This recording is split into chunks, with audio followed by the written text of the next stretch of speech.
Hi, I'm going to talk you through the send information report requirements for your school website.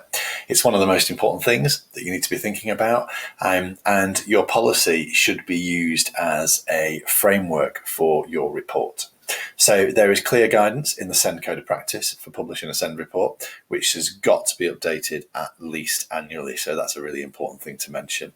And the specific information you've got to get on there, which I'll cover off for you in just a minute or two. So what is the report? In short, it's the Send information report outlines the school's provision for children with special educational needs and disabilities and how the school will implement its send policy.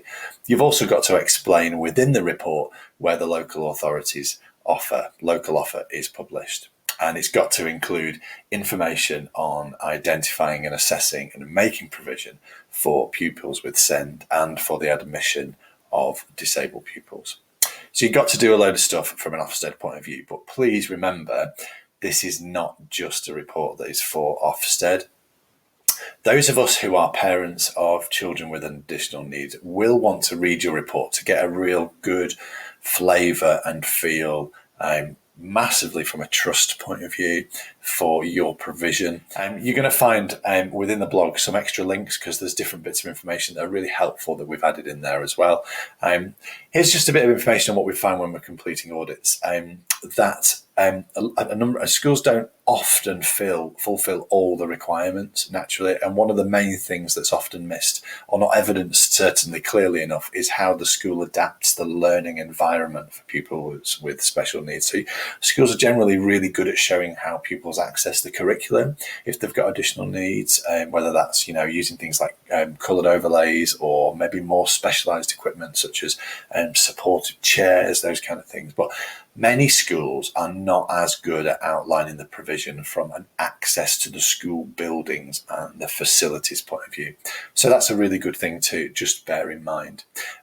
It's another thing that we think is important to mention is that the send information report has to be approved by your full governing body. So from an auditing point of view, think about dates as part of that as well, because you need to be able to prove what you've done, when you've done it, who's actioned it, who's approved it.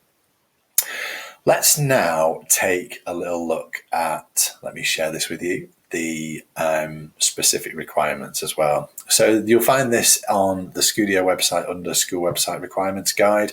Again, if you Google School Website Requirements, you'll find us ranking really highly for that. It's a free open report for you to access. Specifically in section 11 in our guide, you will find the details of what you need to do. So your report is something that you've got to keep up to date annually, and it should update as any changes occur as well. It's got to comply with these specific acts that you're going to find detailed here. So for example, section 69 brackets 2 of the Children and Families Act 2014. That covers things like the arrangements for the admission of disabled pupils. All those things are listed there. One of the things that we've noted in the guide, which hopefully will be really helpful, is to mention if you're a mainstream school, make this page about your students by talking about those students in your school with additional needs and celebrate them like you would any other student. It's a wonderful thing from a parent's point of view, but actually it just gives insight into what you're actually doing within school. And then a little mention for another post on our site, which is called How to Create the Best School Website SEM Page, which will cover some really useful information for you as well. So I hope that's helpful. You know where we are. If you need to ask us any questions, drop us an email at hi@scudio.com or give us a call at the office as well. We'd love to hear from you. But remember, the School Website Requirements Guide is the resource that you need to really get sorted out on your site, specifically with regards to school website compliance. Take care. I also want to give you some quick examples of schools that are doing a wonderful job of putting their send information report and other information on their school website. So diving straight into this as well. This is Fairfield Primary School, who do a lovely job of so many different areas. And one of the things that I always really like to see from this part of your school website is making sure that the contents are lifted a bit. So we would always suggest put a photo in a page of content, just to lift it a little bit, particularly if it's a little bit wordy. So let's put a lovely photo in. Let's put a little bit of blurb in here that says why this is a really good school for my son or daughter if they've got additional needs. So just an intro to that. This is here specifically from the Send code. Bit of information about events that are going on, particularly to support that area of the work within school, which is just lovely. And then the bit that we've been focused on, local offer, processes, policies, and then a lovely guide for parents. So that's really good practice. Going beyond that, what they've also done here at Fairfield Primary is they have provided some additional resources for parents to look at as well. So that's just lovely. So that's Fairfield Primary School. The Blessed Sacrament Primary School, so Catholic Primary School, if I look under there, let me just see, where were we?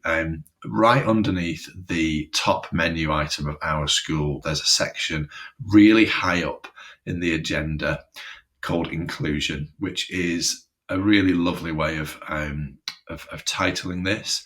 So if I jump straight into that, we can see again, we've got a message there that gives a little bit of information, and then all the information that's needed nicely grouped together, really easy to follow.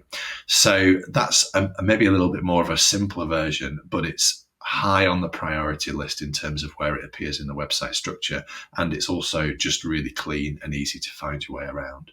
What about high school examples? Again, let's have a little look at Lytham High School. And if I go under curriculum on this one, we've got a section called Send Provision. Now, actually, again, nice photo that shows who the people are that work in the Send department, an introduction from them. And then what's really lovely about this, they've gone to town. They've put details of information about the provision, so that's really important. They've put the information there with testimonials, which is just a wonderful thing to see. Then links with other schools, which is part of our hospice and special schools. Processes involved in how needs are identified, specific information about SEN curriculum, and then information about their graduated approach, how they actually implement things. And then, of course, really important information, the policies that we've been talking about as well. So they've got the accessibility plan. Remember we mentioned that, the Send information report, and the Send policy. So they've done a really nice job of that on there. And then finally on Little Ilford School, which again is a high school, straight into the Send page on this on this website. Again, a photo that brings the content to life a little bit. What a gorgeous photo that is. Information about the Send team that's working there, which obviously quite a lot of people there. And then the special educational needs report and the accessibility plan, really backed up by lots of information about the curriculum and the behaviour stuff as well. And finally, wrapping that up, some really useful information and some nice links on there as well. So hopefully that's helpful in terms of some really good examples of how to get your Send information report right on your school website.